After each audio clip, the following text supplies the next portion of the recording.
Let's.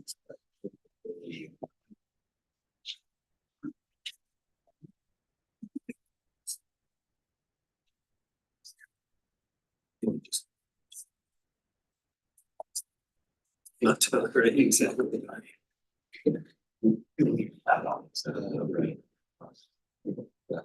Would you see it?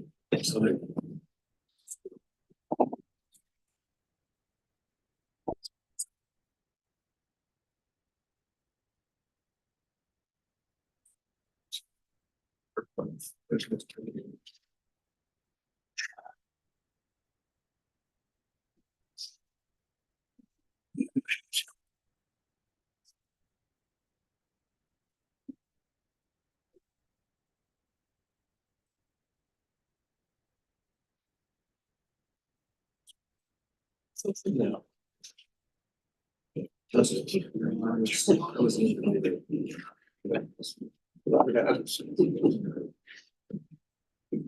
Almost every day. So good. Did you really?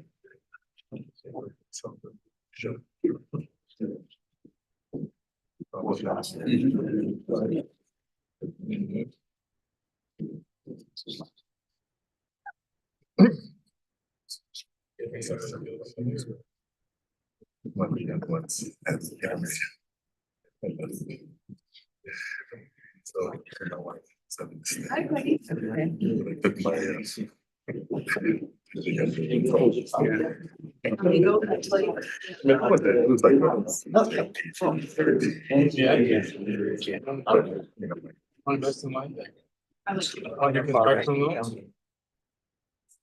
We'd like to call to order study meeting of the West Valley City Council, August 20th, 2024 at 4:30 PM.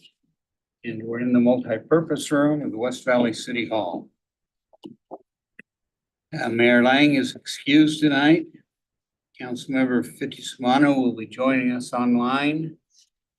Not online yet, but he will be joining us. All other members of the council are present.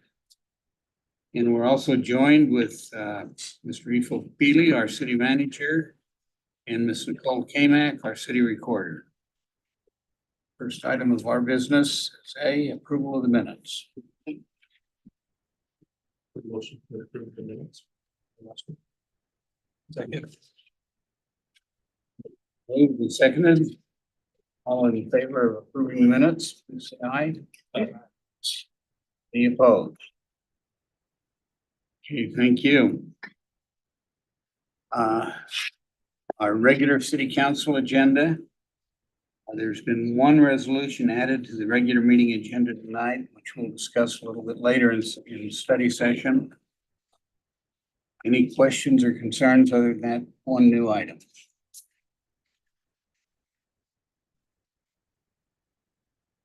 Seeing none, we'll move on. Our first item next week. Public hearing scheduled for next week regarding applications GPZ 1-2024. And discussing that one. Okay. So Jake can do 16. Thank you, sir. So the first, before getting into the PowerPoint, so this is an item that the council actually reviewed and denied back in June, and the council requested that this be brought back for reconsideration. So I wanted to point that out. So as far as from the staff's perspective, nothing has changed on our end. So I'll just go through again what was presented during the council meeting back in June. So again, this property, 4053 South, 7200 West. The zoning right now is agriculture and a general plan designation of large lot residential. It's just under 3 acres. The request was to change this to the manufacturing zone and the change in the general plan to light manufacturing. You can see the property outlined here just north of 4100 South. During the June meeting, We also had for the council's consideration, the city-owned property directly south of this one. That one was rezoned to manufacturing. This one was not. So again, the city-owned property being just here to the south, you have a county regional park here on the west side in Magna, and then there are homes to the north and east of the property. This just shows the zoning map. So the green is the agricultural zone, the properties outlined in red here. And then these rings again are those overpressure zones. So as we discussed before, the western part of this property is within that innermost overpressure zone, which actually prohibits residential use in that innermost circle. This is the concept plan. So again, the proposal here was to develop the property into storage units. And again, nothing's changed on that. Just again, some pictures. This is looking east at one of the two homes that's on the property right now. This is the second home on the property. This is the property to the north, so not on the subject property. This is the entrance to the city-owned property. Again, this was already rezoned to manufacturing. This is looking north on 7200 West. So the property in question is on the east side, the county regional parks on the west side, or the left side of this image. And then this is looking south, so you can see the railroad crossing and then Northrop Grumman property out in the distance. Again, I'm not reading through all of these, but there is a development agreement that accompanies this proposal. Again, no changes made to this, and I'll just hit on the high points. The first was that it would be limited, or the use would be limited to self-storage, that it couldn't do other industrial uses. Another discussion point was that the buildings would be able to be placed on the north and east property lines. So you recall, normally we would have a setback between the residential and the storage buildings. In this case, the request is to build it right at property line. And again, the idea being is not having these kind of hiding places that are not really visible from the street. Number three is just right-of-way dedication that we need to accommodate future improvements on 7200 West. And then number four is because you have the railroad crossing, which you can see here, the concern was that if the developer were to go ahead and put in the improvements now, when the city comes in to make improvements on 7200 West, those would likely have to be torn out to do some regrading around the railroad tracks. So the fourth item here was to say, let's have the developer pay the city for those improvements. And then we will make those improvements as part of the improvements on 7200 West. So the grading will all align at that point. And then the last two have to do, again, related to the improvements on 7200 West. So instead of having landscaping put in now that would likely have to be torn out as part of the road widening project, it's delaying the landscaping.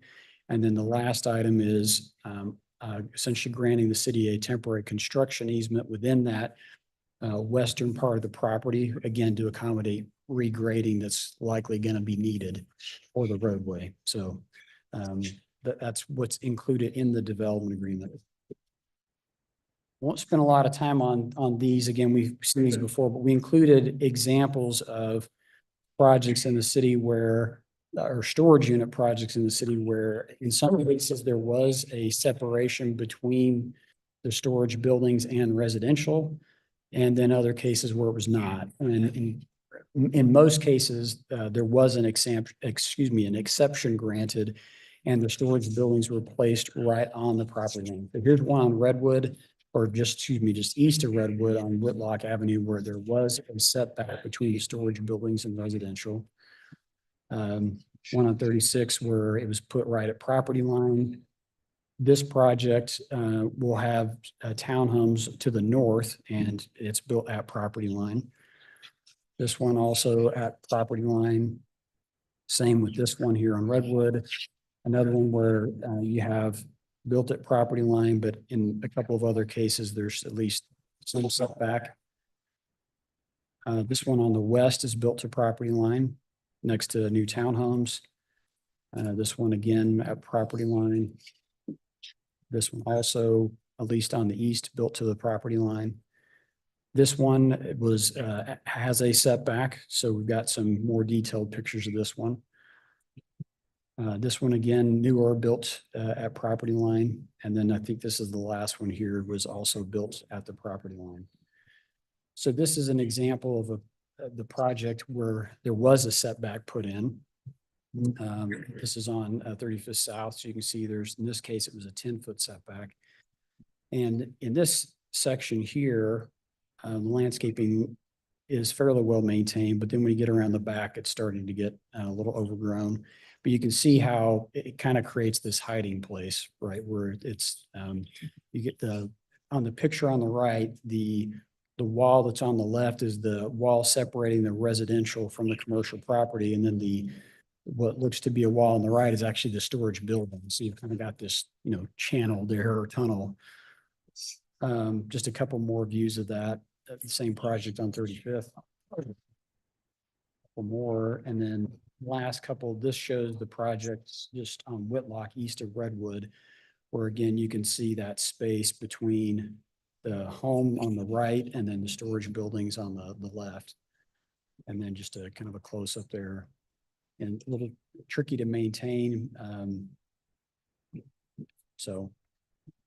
And those are all the slides I had, but again, to recap, the request here is to change the general plan and zoning to allow for storage units on this property. And again, the council did vote to deny this back in June, but then requested this be put back on the agenda. Hey, any questions?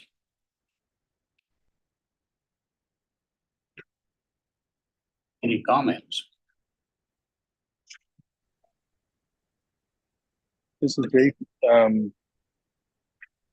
Only comment I would make is that I'm going to vote the same way I did on it before. I don't know that there's a compelling reason for us to change zoning based on if we're looking at preserving opportunities for housing in the future. If we change this, it's not going to go back. And in the absence of any other compelling proposal, I'm still not in favor of it. But, that's it. That's just me.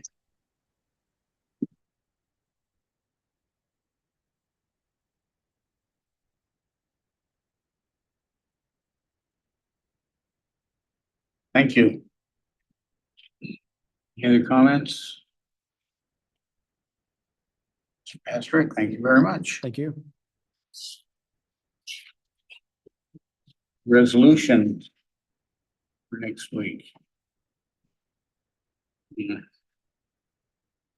Executive order to amend the personnel policies and procedures manual.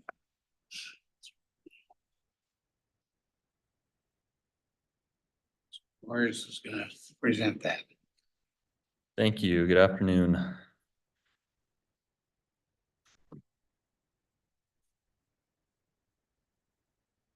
Perfect. Okay.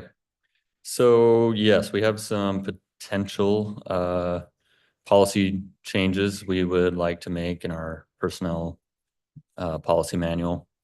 As you know, these are before you. These changes come by executive order, and executive orders have to have the advice and consent of council now. So I'm going to kind of briefly go through these, give you an opportunity to ask questions. I'll give a little bit of the reasoning for the changes we have in here. I will say before I get into them, throughout this are a lot of just kind of clean up verbiage, or make some tweaks to things to either make more sense for employees or make more sense for the policy. But the more significant changes I'll explain in more detail. So our first change as we work through the policy is a change to our nepotism policy. Mostly just cleaned up some verbiage and moved some sections to make more sense. However, there's one section that's a little bit more significant. So our policy on nepotism for public safety we felt is a little bit too restrictive. And so what this change would do is it would allow our public safety departments to employ 2 family members so long as they are not both in a sworn position. So an easy example is in police, we could have a police officer and a police records clerk or a police evidence clerk be family members and still work within the same department. So that's the change there. We want to obviously have employees that we feel are great for our workforce and not have this policy restrict that. And we felt that the whole reason for a nepotism policy, we don't run into the same conflicts with those situations than we would otherwise. Moving down. So within talking about C2 here, we just wanted to clean that up and clarify when an executive staff appointee leaves employment, when they would qualify for severance pay and when they wouldn't. And what the policy states and what we clarified is that severance will not be paid for termination for cause or a voluntary separation of employment, which would be a resignation or retirement. So if the employee voluntarily leaves or is forced to leave because they violated a policy, they will not receive severance. Any questions on that? I will keep going forward. Again, these are just cleanup. So as we move down to volunteers, obviously you can see there's some changes there. HR just felt that we wanted to clarify this policy and what an actual volunteer is with the city. And one, I guess, more major thing that has come up or that HR has come across is an employee asking to volunteer for the city and when they can, when they can't. So really to get into kind of the details is we don't want an employee volunteering but doing actual work they should be paid for. If they're doing work they should be paid for, they should be paid for it, and they should be doing that work as an employee, not a volunteer. So we can't, in a way, there's no way for us to take advantage of an employee and have them do work for free. So nothing major there, but something we felt needed to be done. Some adjustments in our promotional process for public safety. Again, nothing major, just a few things we needed to clean up. Workplace appearance. So one line in here we have right here is just clarifying that it is the responsibility of the employee to dress and appear appropriately for work. As we move down a little bit further, we are making a change to our tattoo policy. Tattoos will be allowed with certain restrictions. Those restrictions being if a tattoo is inappropriate, we obviously would not allow that, and a department head in the city has the right to make that decision on what's appropriate and what's not, and what we will allow an employee to show. If we deem a tattoo as being inappropriate, we'll ask them to cover it up while they're at work.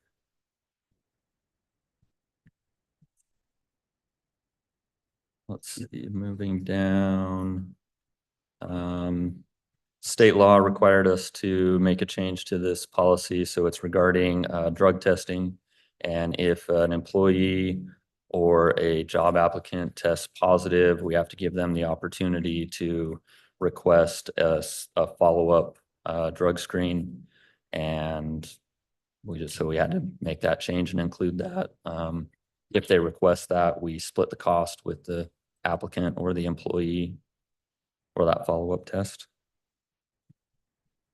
Into employee leaves, again, most of this is just cleanup to make sure we're following FLSA or better ways to follow FLSA.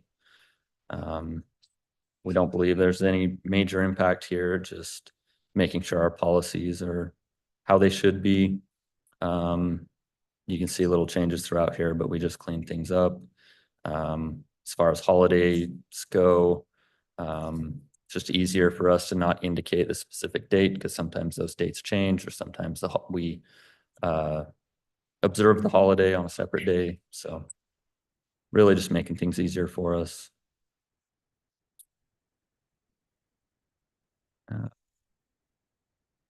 Let's see, and then vehicle take home, again, we just cleaned some things up to be consistent and make sure everything works the way it should be through our policy and our procedures. So it was pretty brief. If you had a chance to review beforehand, you have any specific questions, I'm happy to answer them. Or anything else you want to add in?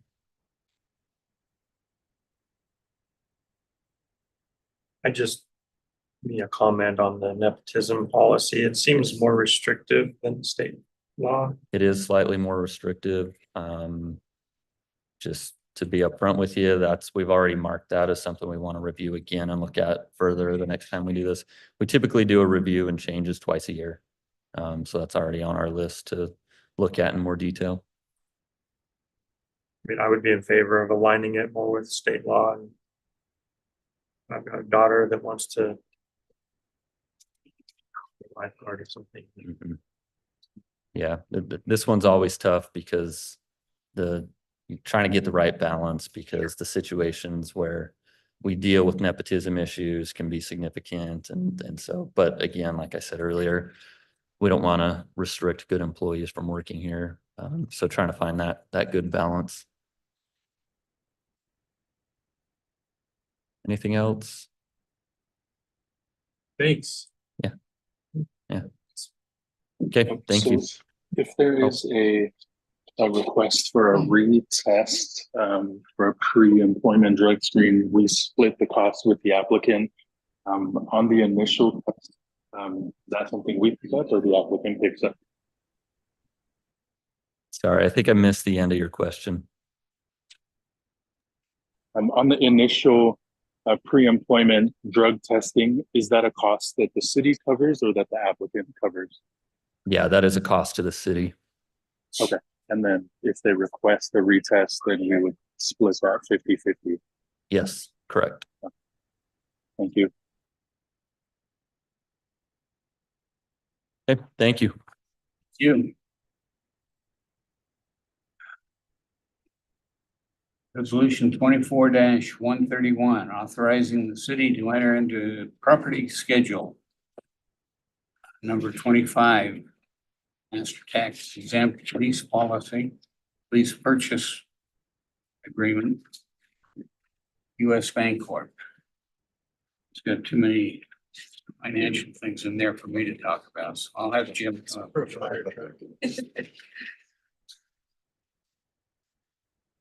Just the title is scary. We always try and make it seem like it's just child's play for everybody. It's pretty easy. Jim Welch, Finance Director, and this is potential financing for the purchase of some fire apparatus that Chief Evans will be talking about in just a moment. In the past, we've been asked to present the financing portion before the purchase comes before you. This would be Schedule 25 with a lease agreement with U.S. Bank. It would be for a period of 7 years. We'll make semi-annual payments. They will be in arrears, which means that they're paid after the time passes, which is kind of a typical way that we have paid these. The interest rate on this one is 4.76. It has gone a little bit up since the last time we did one of these, which has been actually a couple of years. It's gone quickly. That's still a very good market rate given the rates that are out there. We're going to be borrowing $400,000. The total cost of the financing, if we hold it until the term is expired, is $475,059.34. There is a prepayment option that's available after 13 months, and that would be 103% of the remaining principal. We feel like this is it's an advantageous way to buy equipment.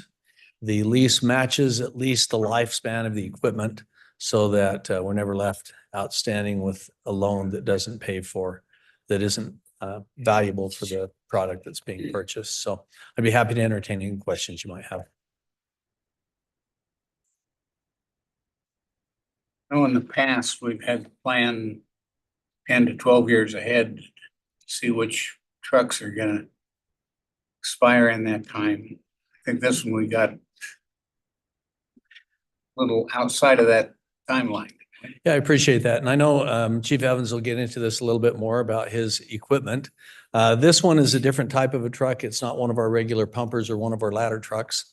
I don't think it's a brush truck. It's a little bigger than, is a brush truck? This is a brush truck, and we will likely use this in a lot of our out-of-state deployments, which you hear awful lot of. And those out-of-state deployments very often pay for, and then some, the cost of deploying the equipment and this personnel.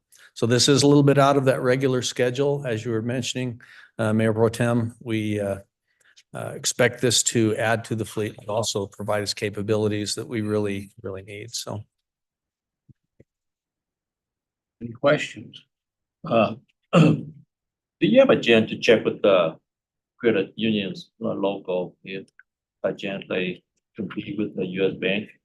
We have looked at credit unions in the past. We've looked at banks. There's really not a benefit for us to finance it with some of those, particularly the smaller institutions.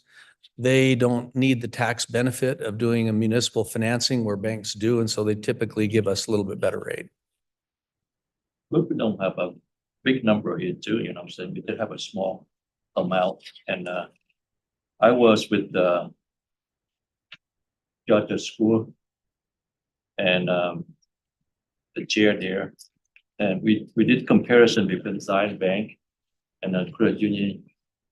Credit union, they way lower than Zion Bank and better service. We do our best to compare rates. Periodically, I go through and I look at a number of different financial institutions and to make sure that we're getting the best financial rates. Obviously, this is the 25th lease that we've done with US Bank. It's done typically because the rates have been better than what we've been able to find. But certainly, Mr. Hune, I'll explore that as we do additional rate leases in the future. Yeah, I appreciate it, because $700,000, I think they can carry that. Then they can pick up that. Yeah, they're very competitive.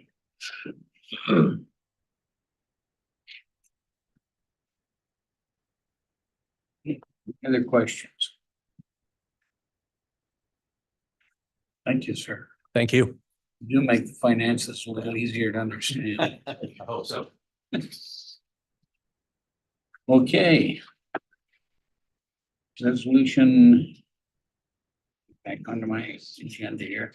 24-132, Chief Evans. You want to tell us what we just agreed to pay for? Right. Thank you. What this unit is it's called the Type 3 engine. You see it up here. It's just, it's a smaller version of an engine. These are brush units. This big unit is 4-wheel drive. What this is going to help us with, there's twofold. This will be on the very west side of our city at Station 76. We have a lot of wildland out there. This unit will be able to respond. The other thing is we are responding out of state. Right now I've had a unit in California now for 4 weeks. The payment of this is we can make the payments with our money that we're making for these out-of-state deployments very easily. This unit will pretty much almost, not quite, but double what we're getting from our smaller units from these out-of-state responses. The other thing this unit will be able to do on the very west side of our city in the winter, there are a lot of times in the snow out there that it's hard with some of our bigger units.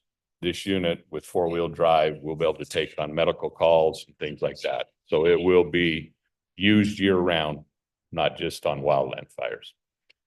The reason we're bringing it to you now is with any fire apparatus. About 6 months ago, you approved a tower ladder that we're still 2.5 years before we see it. These units now are anywhere from this unit, anywhere from 1.5 to 2 years out. What we were able to find was there was the manufacturer had 3 of these units that were going to be stock units. They were coming up for sale. So we actually could receive this unit as soon as November.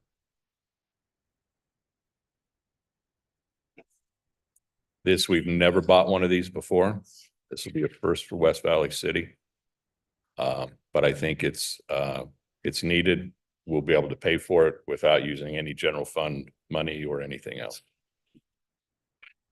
There any upfitting that'll need to be done once you have it. The upfitting will just, very minimal. The whole stuff, we will take off one of our other units that we'll probably surplus.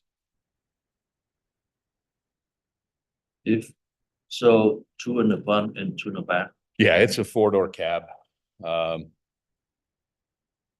You wouldn't want to drive long ways. It's pretty stiff, but. Yeah,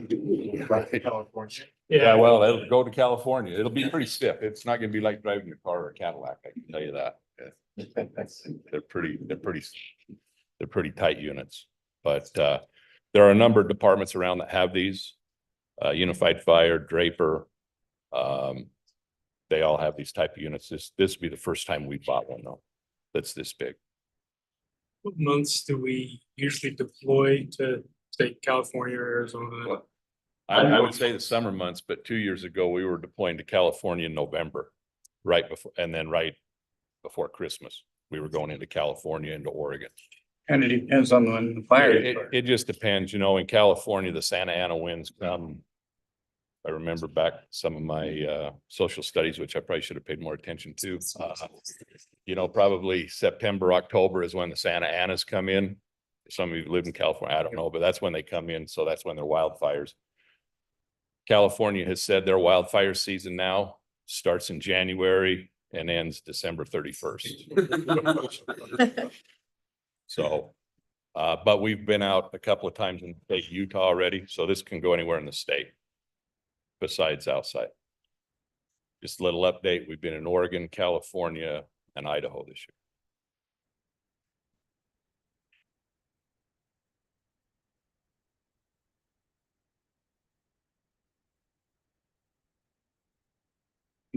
Other questions?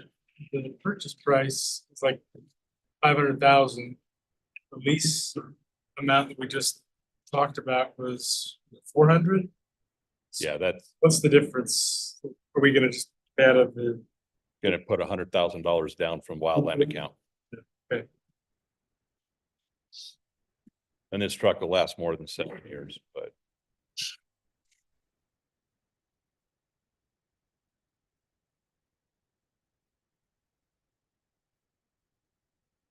Thank you, sir. Thanks.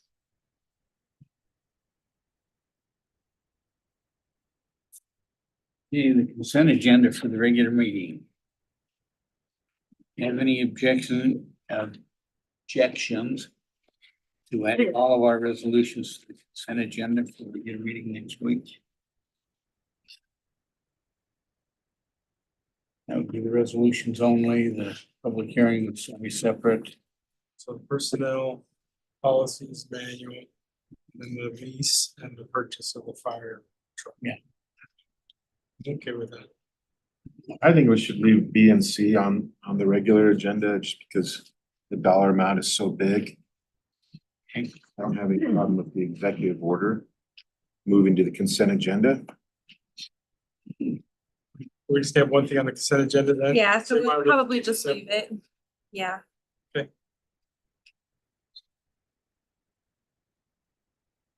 Right.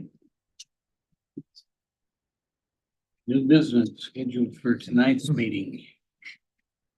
Thank you, Mayor Pro Tem, Council. This is pretty straightforward. Hopefully, we don't need much discussion on this, just recommending the removal of David McEwen from the Planning Commission. Said hopefully we don't need much discussion. Do you know how we go about filling that spot? So from what I understand, it's an appointment that will come back for approval. So I make that appointment and come back to you for approval, If we know somebody, can we suggest it? please. Yeah, that'd be great. We also have a link on our website if anyone wants to submit. That's a good place for them to go as well.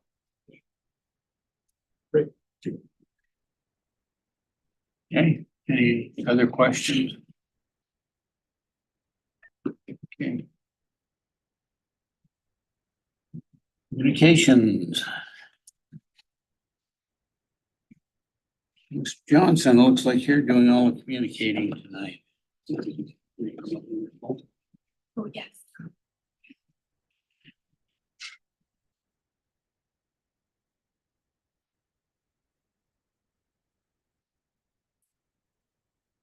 The moment, I'll get this. Promise it's worth the wait. I don't know what it is, but.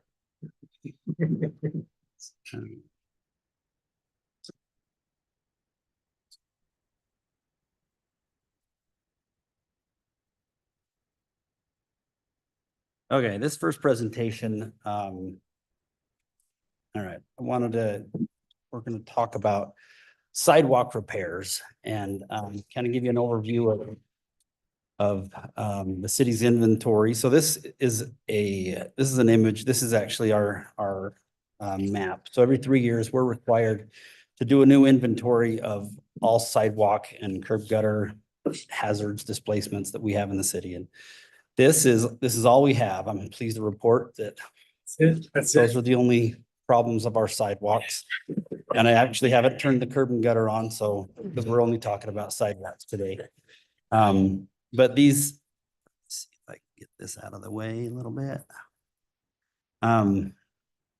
So these are categorized by severity, by the height of the displacement. So the shortest trip hazards are these light purple.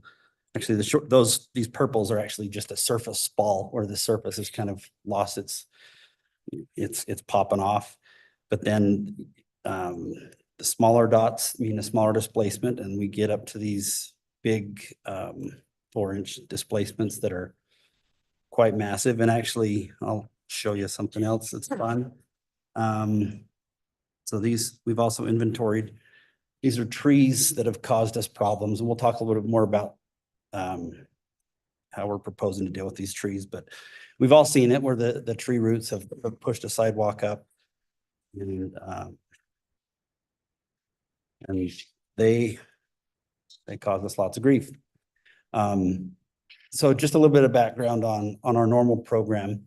So if you add all these things up, so for each dot, we've measured a length. We know approximately how much sidewalk needs to be replaced on each site. And currently we have about 110,000 linear feet of sidewalk that needs to be repaired, basically 5 or 10 feet at a time. So lots and lots of little spots. And we have a crew of 4 people that go out, and that's their full-time job, to replace and repair sidewalks day in and day out. They slow down a little bit in the wintertime because it becomes nearly impossible, but I'll give you, and our strategy currently, there's been lots of debate over, do you go for the worst first, or do you go for how do you tackle this problem? And the way that we are currently doing it, we go into a neighborhood and just fix everything while we're there, because the amount of things that we can fix while we're there is, it's just a much more efficient way of doing things because it's just all right there. But this, of course, doesn't really address the fact that we've got some really big and rough looking sidewalks. I'll show you just a few pictures of some things that we've got.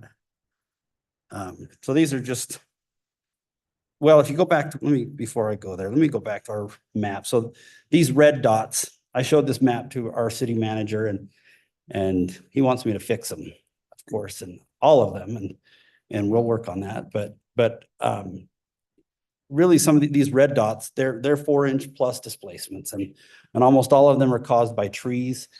And they just, they're not good at all for our community. And so here's kind of a sampling of some of these that we've got throughout the city and obvious hazards and obvious, we can't fix these without taking those trees out. Because they would just return immediately if we did. Sure. Can I jump in? Yes. So we learned that the trees cause a problem. Yeah. Right. So alongside with the 2700 West right here, we could put the new sidewalk and wall, look really Yep. nice, also trees too. Sure. Did we study the tree that have the deep roots? That's a Shallow. fabulous question. And we worked with our parks department and they selected trees that work really well. We actually have a section of code that has a certain varieties of trees that are prohibited by ordinance to plant near a sidewalk. And it's those types of trees that are causing us problems. The trees that we planted, I think we're going to be in good shape for we planted all those trees on 35th South in about 2010. And they're doing great.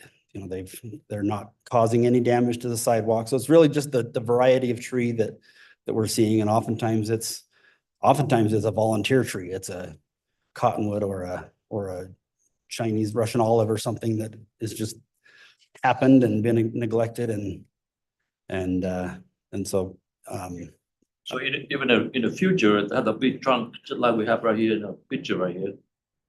Won't cause problem with the sidewalk because we studied that already. yeah, I think so. Yeah, I think the trees that we've planted and continue to plant are they've got root structures that go down and I don't anticipate them. I mean, maybe far into the future. I don't know. I'm not a tree expert indeed, but our tree experts have made recommendations that are good. And I appreciate the question. So that's great. So, but what Mr. Peely has asked us to do is he'd like us to go and put out a contract to go and deal with these, go back to the map, the red dots that just are the worst of the worst, that are these massive, horrible displacements that they don't look good. And so we're getting that out and that will be, well, let me just finish rolling through the slideshow of some of the best of these. And every one that I've showed you is caused by a tree that's either in the park strip or on private property. The trees that are on private property, well, the trees that are in the park strip, those are, that's our maintenance responsibility. I mean, we have every right to go and remove those trees. And in fact, the ordinance also gives us the authority to go and take out a tree on private property that has damaged the sidewalk. Our plan with this project is to send everybody that's got a tree a letter. The trees that are in the park strip, they're going to get a letter that's saying, hey, your tree's coming out. And we'll try to put it back together the best that we can. But the trees that are on private property, I'd like them to consent to the removal of the tree. And if they don't, then we'll have to have a different discussion. And I don't know what that might look like, but we really would like to get rid of those trees that have caused us these problems and will continue to cause them if we just repair the sidewalk without removing the tree.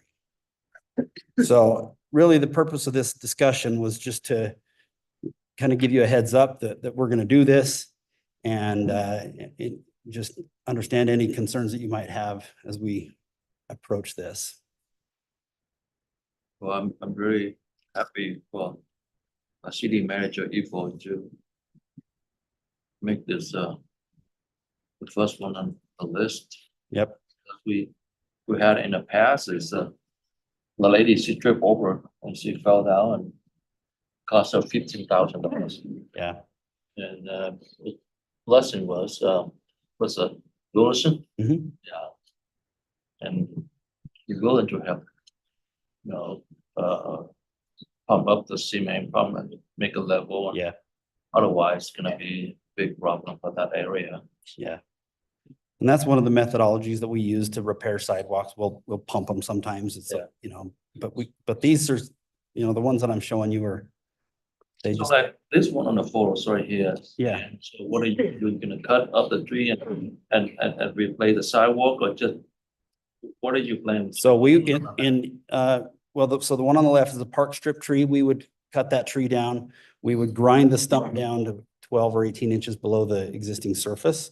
We would remove any roots that are underneath the sidewalk and then remove and replace that sidewalk.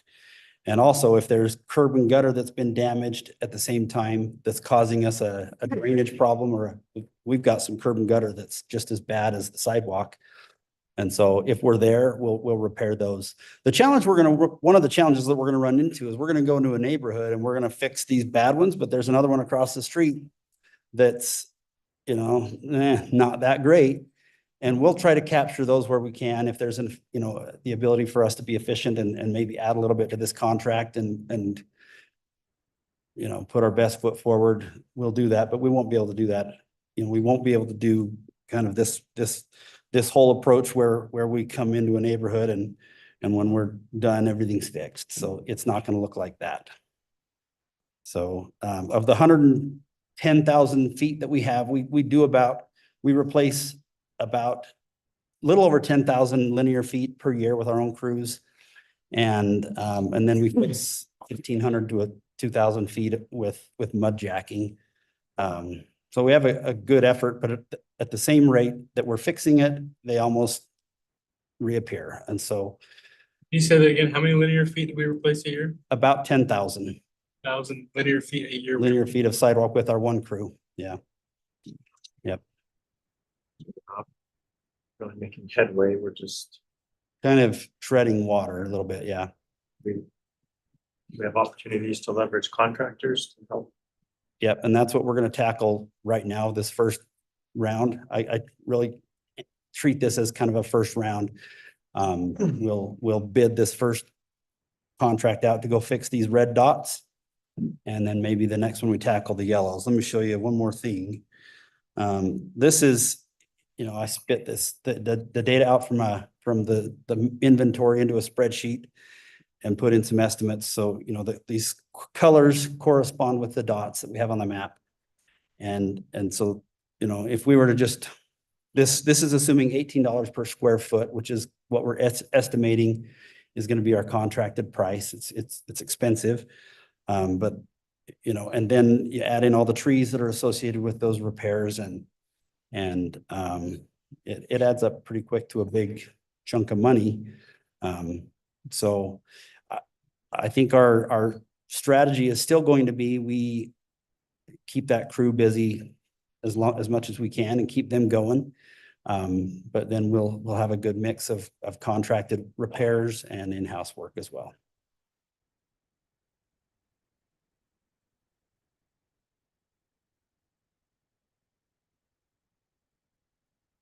Are there any other questions? questions? Yeah, one more question. Yes, sir. Sorry. Crystal Avenue from the APA school up to River Grove, Yeah. no, Leicester Street, right? Yeah. Last time we talked. Mhm. Also the drainage somewhere nearby APA Yep. and River to River Grove, We would probably take the drainage toward the river, but to the river. yeah. And the cost, we talked like $5 million last. Yeah, time we and the reason, so if we were to go and add traditional curb gutter sidewalk like we do, we have to build there's no drainage system in that part of that neighborhood. And so, and the options that we have would be, we have to build a pump station to get water into the river, into some place. And so it just, if we add curb gutter and sidewalk, then the place, right now, the water just runs off the side of the road and it pulls up on the shoulder of the road.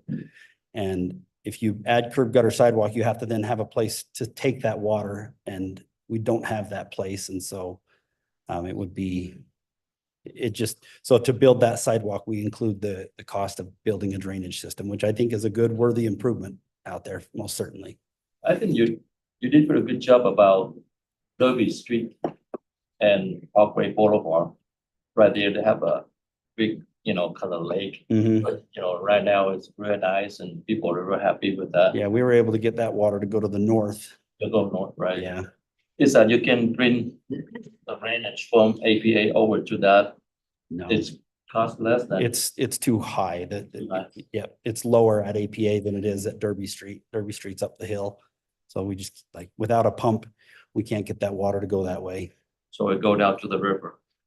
Yeah, well, right now it goes down to APA and stays there because the natural terrain then goes back up before it goes down into the river. It's in a floodplain in a naturally low area. And that costs $1 million. For everything, for the drainage system, yeah. It is, and, we can certainly, as council directs us to have different conversations about different capital improvement projects. We'll go wherever we're told to go, but And if we do the sidewalk only, and how much it's gonna cost from, there's potentially a scenario where we build a sidewalk with no curb and gutter and let the water be between the road and the sidewalk where it's much less expensive. In the hundreds of thousands of dollars range. maybe to go that route? Sure, that could be a discussion we have. Good, thank you. Mhm. I just wanted to voice my support of this approach and also commend the municipal team that is always just above water with this and all the great work they've been doing. But yeah, given the regularity of how often this comes up on every year and strategic plan, as well as the potential liability for ADA violation or any other liabilities. And I love this plan actually. So I'm definitely in favor of contracting this out and starting to get this taken care of on a broader scale. This is great. Okay, I'll just appreciate your support when your neighbors come and complain about me taking their trees out, so. All right, are we done with this one? All on me. I don't know what he said. But, okay. Are we done with this one? So All right. Well, then tell us something new on speed studies. let's do it. All right, well, we've had many discussions with the city council about traffic calming in neighborhoods, speed humps, and everybody wants them, but some people don't. And so as a reminder, in September of last year of 2023, we changed our policy and lowered the threshold for the city council's direction, of course, lowered the threshold for the installation of speed humps. So previously, well, I'll just walk through our process. If a neighborhood wants speed humps, we require that they sign a 10 signature petition. You make sure that it's not just one person. We get a few people in the neighborhood engaged in the process. And then we go out and do a speed study with our radar counters, and we measure the 85th percentile speed. That is the speed at which 85% of the speed of the drivers drive at that speed or lower.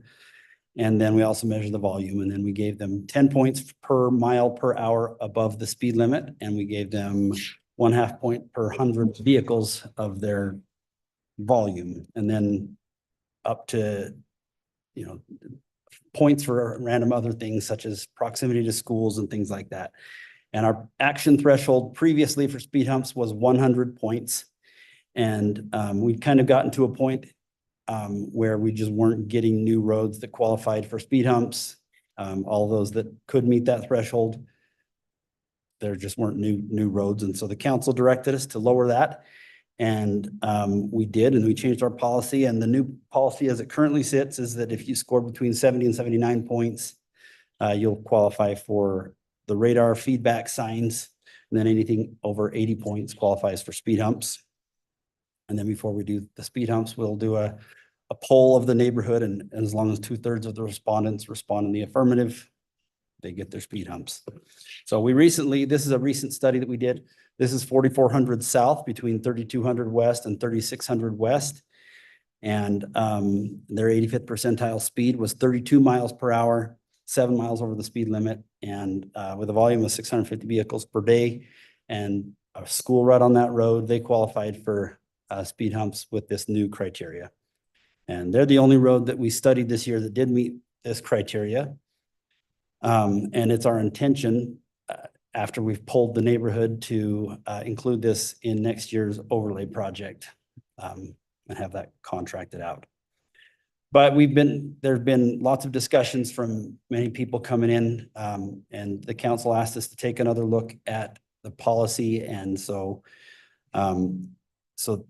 this new threshold, if we left it, there would still be more roads coming in that are going to meet these criteria and qualify for speed humps.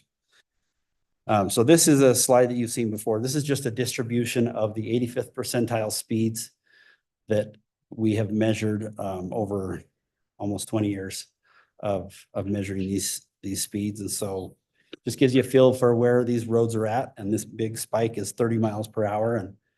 But the big majority of what we've studied is below that. And so there were a couple of roads that we've heard a lot about, a few roads.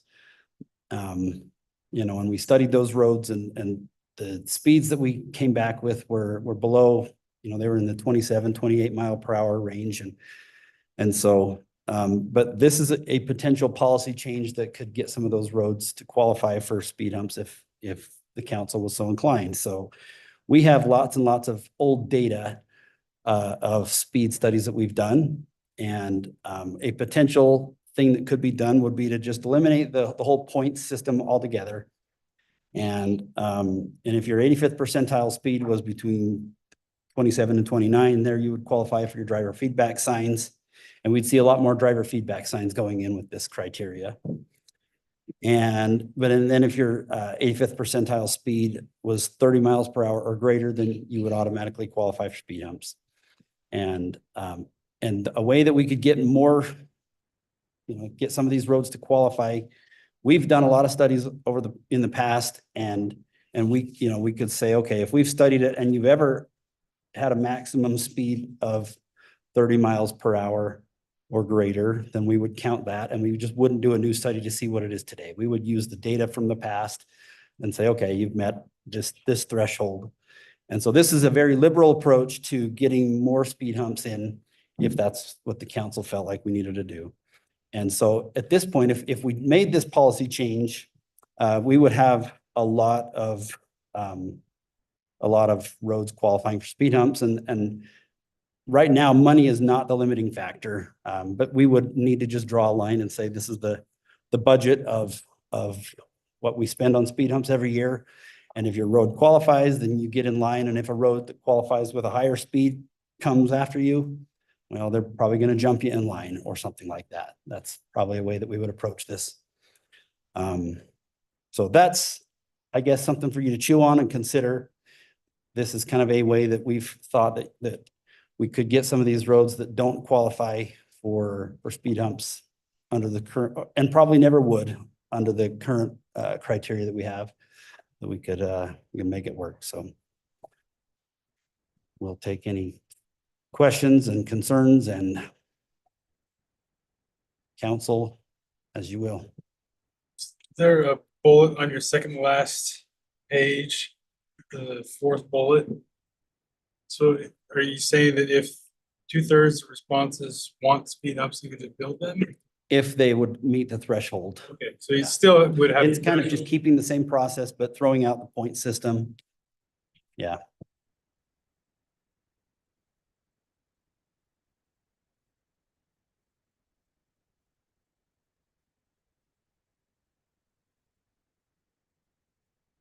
And we don't have to have direction tonight. If you wanted to ponder on it for, it's okay. Whatever you think. I do like the point system only because I think there's some roads that are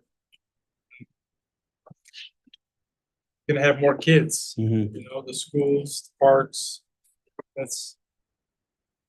I would want to rank them a little higher than other, we have schools everywhere, I guess, so. That's what we find is that almost every road really could qualify for those extra points. Yep. But then, okay, then the next point is half point for every 100 vehicles. Are we worried so much about those vehicles that only have 10 cars a day, or Yeah, We're probably not gonna get applications for those anyways. probably not. I know, I'm trying to take both sides, okay? And so, you know, to give you a feel for, I took these roads that we've studied over many, many years, and anything that had this 30 mph maximum, you know, or, you know, if they met that 30 mph, 85th percentile speed, I added them all up and added the roadway lengths, and we spaced speed humps about every 600 feet. And so we've got about 45 roads that would qualify if those folks came in under this new policy, and which is about $1.3 million if we built all their speed humps. So just to give you a feel for the magnitude there of what we might be opening up. The most recent one is Stanton. And it looks like it would qualify for the signs. Or I don't know, I guess you would use the most recent study. But we have a study that we've done in the past for Stanton that meets the 30 mph. We have, and so that's where we would be, if we were to be very liberal. And we don't have to take that approach either. We could say, well, no, you need to do a new study and it needs to be current data. Because we studied Stanton several times and have gotten similar data, but we do have a study from 10 or 15 years ago that was 30 mph, but didn't meet the criteria and still wouldn't necessarily, but gets it a lot closer.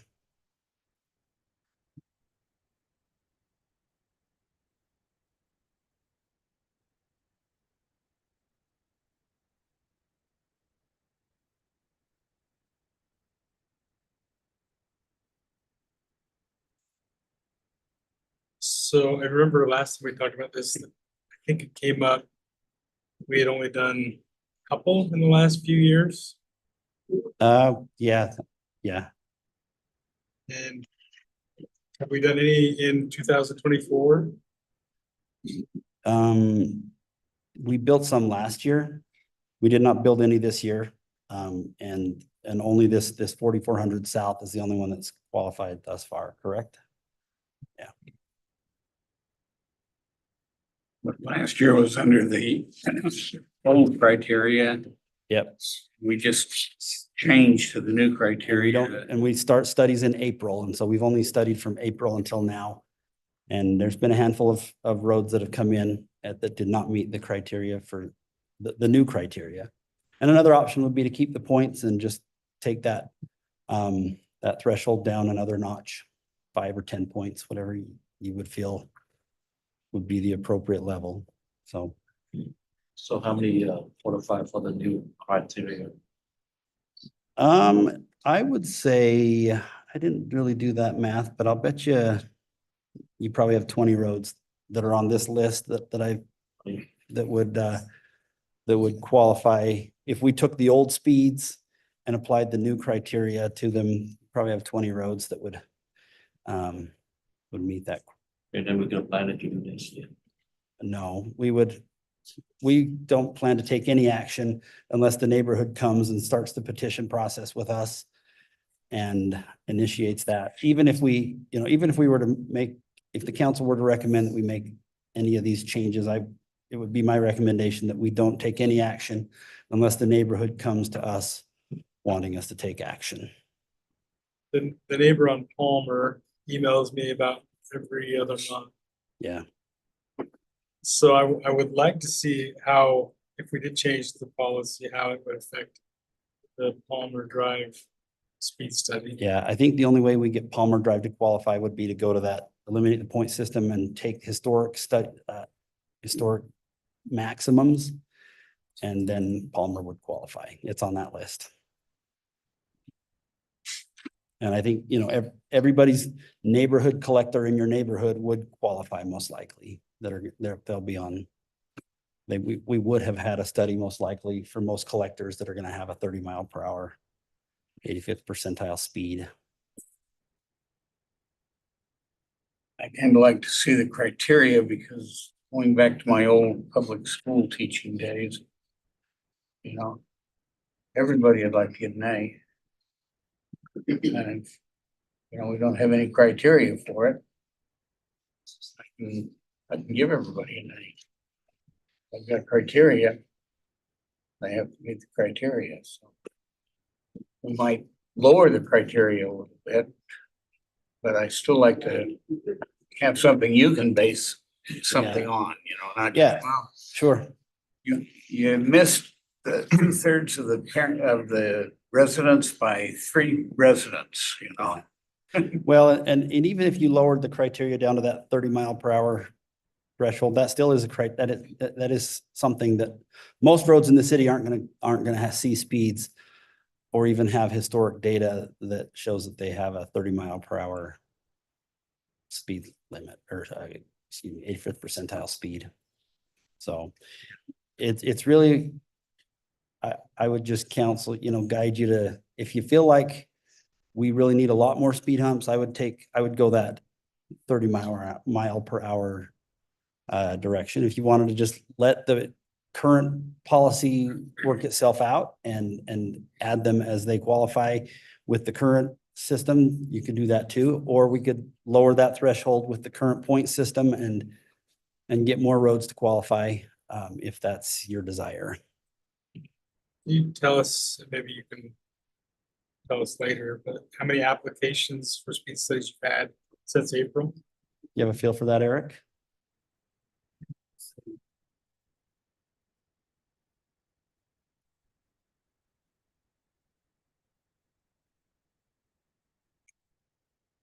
Or 12. Okay. But some of those included like entire neighborhoods. Did a lot of streets, a lot of counties. More counts than just 12, but roughly 12 petitions. And did any of those meet the threshold for speed humps? Just 4,400 south. 44. This guy right here. So, I mean, Robert Frost Elementary. to me, I would think we want to see higher rate of, so maybe we need to lower it again a little bit. And I think I'd like to see more A's. I'd like to see more A's. Yeah. How do we Make curve the bell to? the test easier. Yeah, Dan, I don't know, but I'm interested in lowering criteria. The reason why, because I give you example, 2320 south from 7-Eleven to the Georgia school, Yeah. talking about. Yep. And I presented multiple times and didn't work out until the lady ran over the girl at the Georgia school and they start doing that. And I think, well, why you didn't do it before? I brought it up many times. Yeah, but the thing is, we fixed now, but I think I kind of like a lower criteria, so that means people won't run into the same problem that we have in 2020 south. Can you tell us what the school points are? Is it if you're in a 1/3 of a mile of the school, or It's is there just general language like proximity to school. Proximity. We've not added any specific criteria or. you know where we have crossing guards, and if maybe that's a better metric to use, if there's a crossing guard on that road, but then we know there's students crossing Yeah, there. we definitely know where those are, and We have the safe routes maps for every. that certainly, yeah, we could add extra points and criteria to these things. But it'll only capture a certain number of roads and. I like your proposal. I'm just not sure about all traffic studies that have ever been performed. I think if the resident comes to us and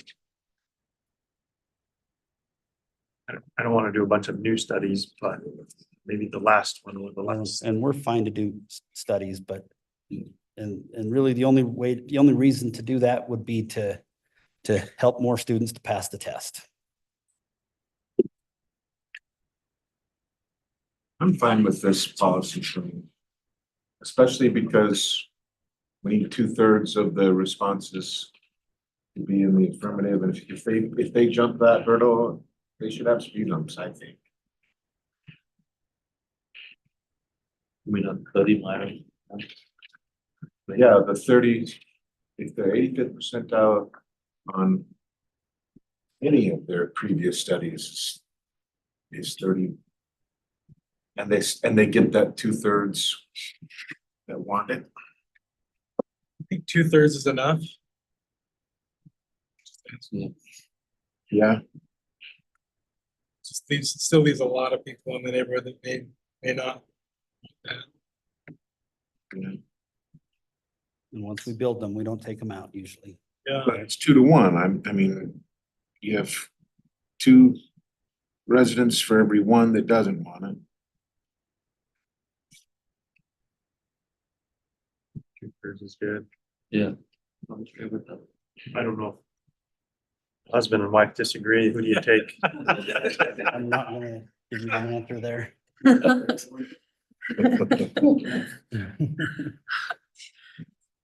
Do rocks, paper, scissors. Tough game.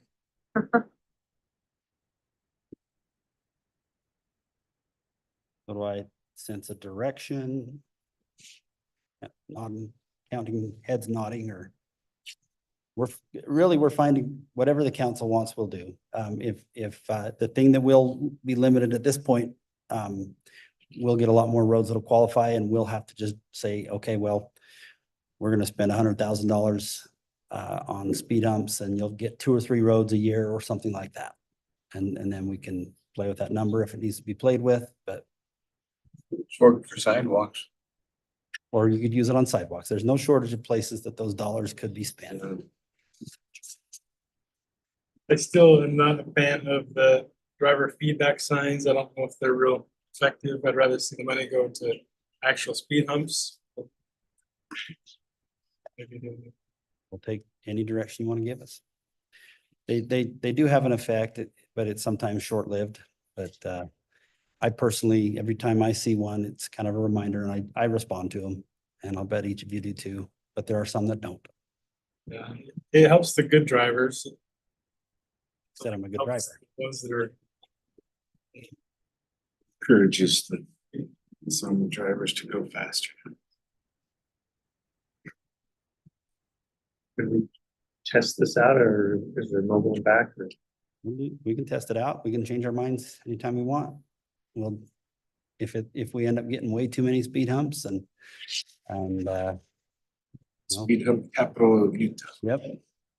Like I've mentioned before, these policies ebb and flow from time to time and administration to administration and governmental entity to entity. So it's really whatever you feel like is the right approach to control this problem. We'll implement your will. I think Tom hit the nail on the head, though, talking about safety. If this will help save some kids, let's do it.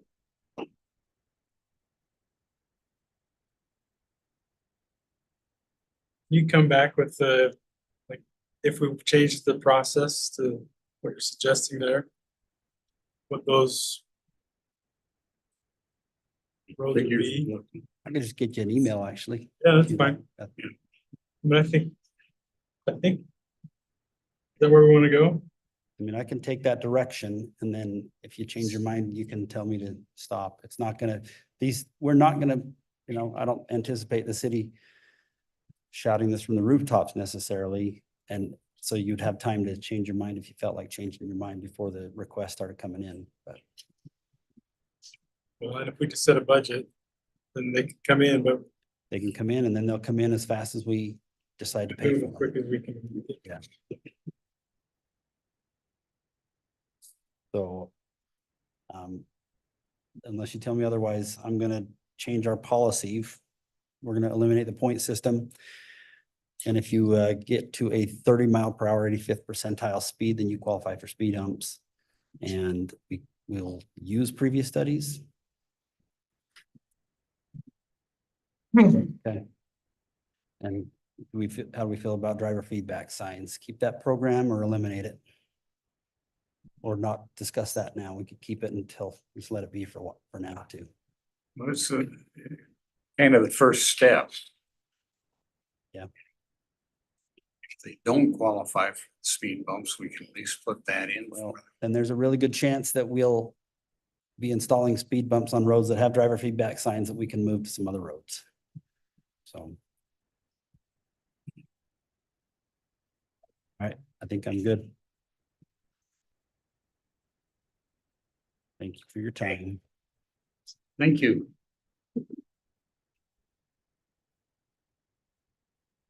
Council calendar.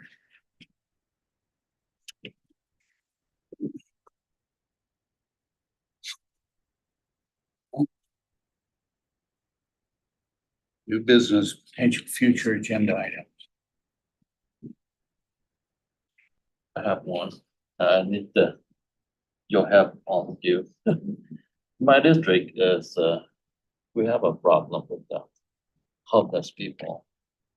I think that easy for them because the grass right there, so homeless people, they can get on the bus and go from here to Salt Lake City and from Salt Lake City to West Salt Lake City.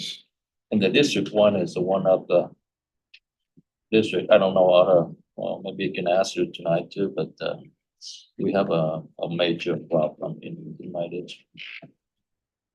A lot of homeless people, they walk around in a shopping center or commercial area, and that's a scary customer because they stay overnight in the back of the building or try to find a spot, kind of like no one there, and make a night there, and then next morning walk into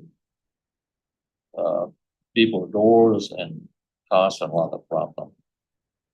I know our police department is working very hard.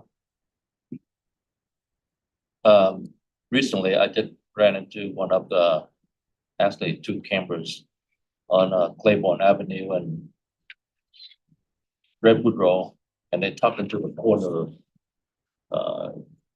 It's hard to see, kind of like the tree cover, stuff like that, but the two big camps there. And then they walk around the area. They can walk for miles. Yeah, that's one example. Another example, like 35 South and about Redwood Road, and even Redwood Road and 2200 West. So many problems there. They stay overnight in the back. In the morning, get up early and cause a problem with the tenants. And people, they are kind of scared. They don't want to bring their kids there for shopping or eating or something, lunch or something, dinner. So I need your help. Yeah. What would you suggest? Huh? What would you suggest? I am thinking about put pressure on them. What? Put pressure on them, on the homeless people. Pressure? Yeah, if they sit on a sidewalk and lay on the grass, we can come over and ask them. You need help? I can help you out. Is there anything I can do for you? So put pressure on them. I think we need to have a police department work on that part. I know they're doing very well. Yeah. You know, It's a lot of businesses. There's a lot of taxes we are collecting every year. Sales tax, property tax.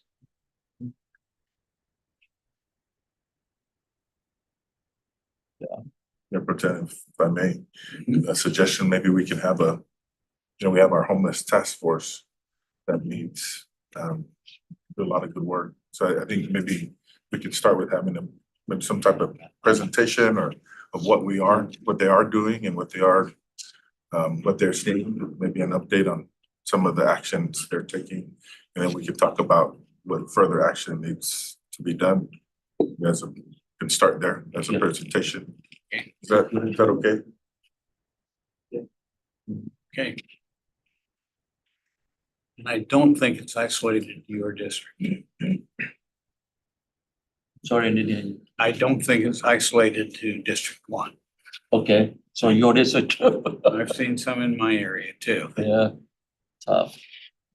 so. Okay, I had a couple of things. if we can.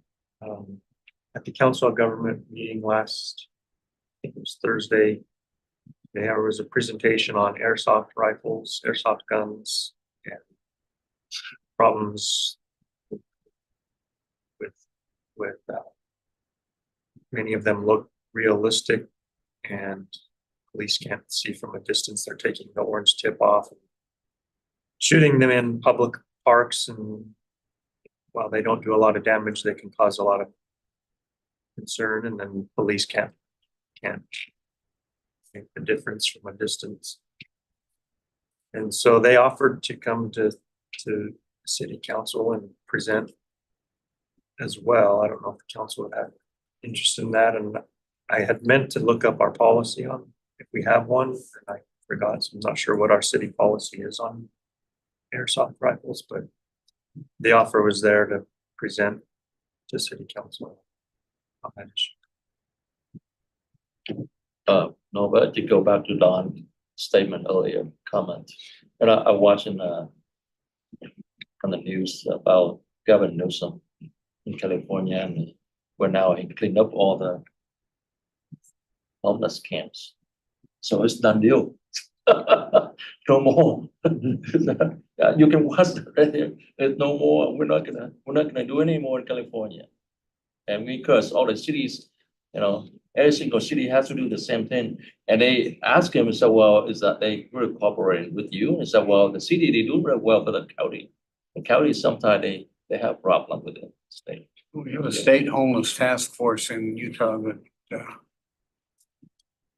Yeah. doesn't have that same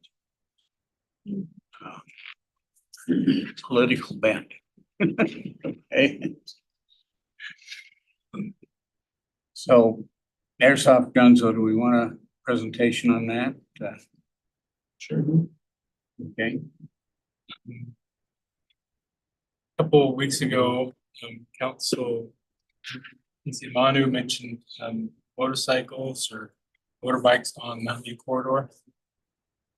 I experienced that this last week. There was 4, they look like Honda Ruckus.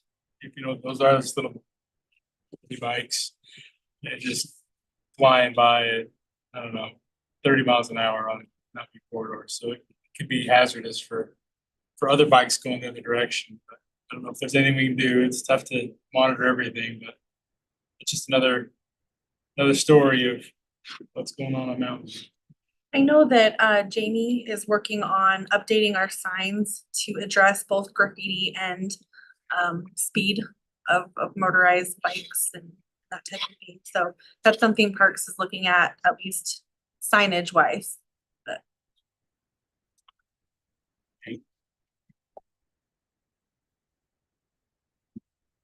report back on that too. One more item. I'm curious if the council would have interest in looking at a veterans committee. City comprised of veterans or whoever would like to serve to plan things like veteran or the memorial, the Utah Veterans Memorial ceremonies. Committee could help organize this plan with staff, what that would look like.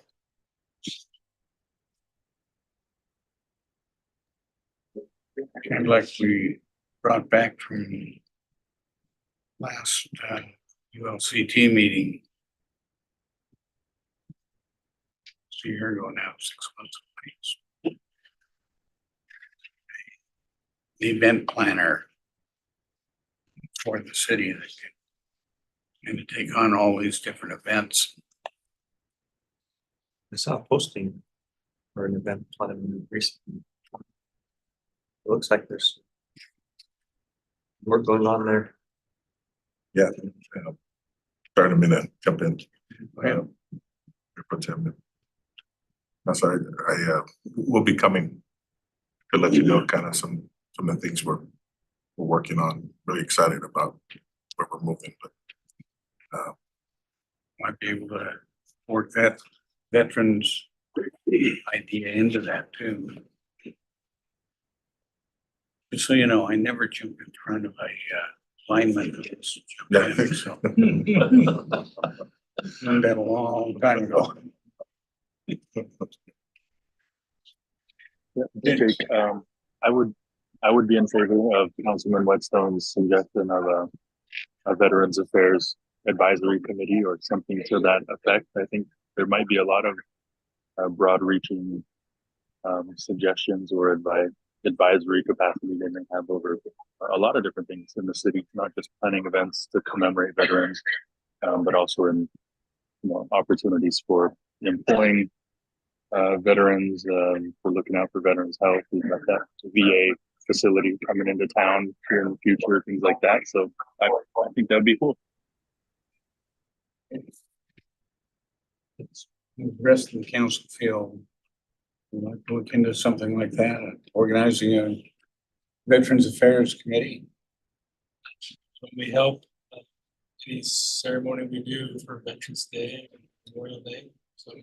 Great.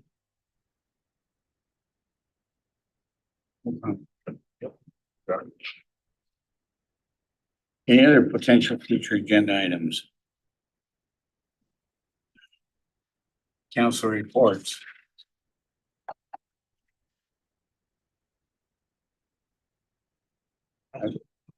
Right. Well, I was at the council government meeting. They also spoke about this bond you've probably read about that the county would like to put on the ballot for. Essentially, they'll close and sell the Oxbow jail, the property, expand on the county jail that's near there, and put in I'm drawing a blank what the name is, but basically a facility to help with mental health issues.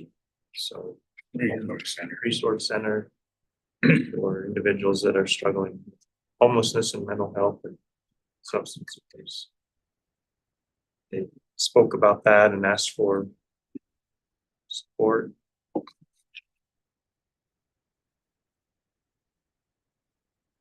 Okay. See what they send us, what they ask us for. Any other council reports? You just report on neighborhood services. Their national nights out are still going on, and didn't make it to all of them Friday, but I did make it to 4. So. And the Bingham Point mentioned that the fence is working. Yeah. Really happy about it. You talk to Mr. Peely, though, they did say, why can't we put a bollard on the other end of it too? Yeah, that's what I heard as well. So. But it, the national nights out that I went to, a lot of people there. Some were happy with what was going on in the city. Happy with neighborhood services, especially, that they coming out to do things, helping them. So. Anything else? You need for sessions? Oh, one more. Ribbon cutting for Peak. It's an equipment rental company. I went to that ribbon cutting That Wednesday. Yeah. I think you had a dentist. Yeah. I would have rather been at the ribbon cutting. Well, it was cool. They had a big monster truck there with their logo on it. influence high-level executive dignitaries from their company to participate. Anything else?